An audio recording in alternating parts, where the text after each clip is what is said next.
ನಮಸ್ಕಾರ ವಿದ್ಯಾರ್ಥಿಗಳೇ, ನಮ್ಮ ಚಾನಲ್ಗೆ ಸ್ವಾಗತ. ಈಗಾಗಲೇ ಪ್ರೀ ಮೆಟ್ರಿಕ್ ಮತ್ತು ಪೋಸ್ಟ್ ಮೆಟ್ರಿಕ್ಸ್ ಓದುತ್ತಿರುವಂಥ ವಿದ್ಯಾರ್ಥಿಗಳಿಗೆ ಹಾಸ್ಟೆಲ್ ಅಪ್ಲಿಕೇಶನ್ಸ್ಗಳು ಬಿಡುಗಡೆಯಾಗಿದ್ದು ಅವುಗಳ ದಿನಾಂಕ ಕೂಡ ಮುಂದುವರೆದಿವೆ. ಸೊ ಇಲ್ಲಿ ನೀವು ಸ್ಕ್ರೀನ್ ಮೇಲೆ ನೋಡಬಹುದು, ಡಿಪಾರ್ಟ್ಮೆಂಟ್ ಆಫ್ ಮೈನಾರಿಟಿ ವೆಲ್ಫೇರ್ ವತಿಯಿಂದ ಪ್ರೀ ಮೆಟ್ರಿಕ್ ವಿದ್ಯಾರ್ಥಿಗಳಿಗೆ 31/7/2024 ತನಕ ಅವಧಿ ಇದ್ದರೆ, ಅಂದರೆ ಇದೇ ತಿಂಗಳು 31 ತನಕ ಇದೆ.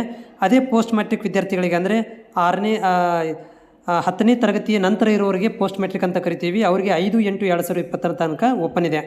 ಅದೇ ಟ್ರೈಬಲ್ ವೆಲ್ಫೇರ್ ಡಿಪಾರ್ಟ್ಮೆಂಟ್ ವತಿಯಿಂದ ಇದೇ ತಿಂಗಳು 31 ತನಕ ಕೊನೆ ದಿನಾಂಕ ಪ್ರೀ ಮೆಟ್ರಿಕ್ಸ್ ಅಂದರೆ 6ರಿಂದ 10ನೇ ತರಗತಿ ವಿದ್ಯಾರ್ಥಿಗಳಿಗಿದ್ದರೆ, ಅದೇ ಮತ್ತು 10ನೇ ತರಗತಿ ನಂತರ ವಿದ್ಯಾರ್ಥಿಗಳಿಗೆ 31/8/2024 ತನಕ ಅಂದರೆ 8ನೇ ತಿಂಗಳ ತನಕ ಓಪನ್ ಇರುತ್ತೆ. ಸೊ ಈ ವಿದ್ಯಾರ್ಥಿಗಳು ಏನು ಮಾಡಬೇಕಂದ್ರೆ ಇದಕ್ಕೆ ಸಂಬಂಧಿಸಿದಂಥ SSP ಐಡಿಯನ್ನು ಕ್ರಿಯೇಟ್ ಮಾಡ್ಕೋಬೇಕಾಗುತ್ತೆ. ಅದ್ರ ಜೊತೆಗೆ ಮೊಬೈಲ್ ನಂಬರು, ನಿಮ್ಮ ಆರ್.ಡಿ ಸಂಖ್ಯೆಗಳನ್ನು ಮತ್ತು ಇನ್ಕಮ್ ಕಾಸ್ಟ್ ಆರ್.ಡಿ ಸಂಖ್ಯೆಗಳನ್ನು, ಯೂನಿವರ್ಸಿಟಿ ರಿಜಿಸ್ಟ್ರೇಷನ್ ನಂಬರನ್ನು, ಸ್ಟಡಿ ಸರ್ಟಿಫಿಕೇಟ್ಸ್ಗಳನ್ನು ಹಾಗೂ ಅಡ್ರೆಸ್ಗಳನ್ನು, ಆಧಾರ್ ಕಾರ್ಡ್ಗಳನ್ನು ನೀವು ತೆಗೆದುಕೊಂಡು ಹೋಗಿ ಈ ಒಂದು ಅಪ್ಲಿಕೇಶನನ್ನು ಹಾಕ್ಬೋದು.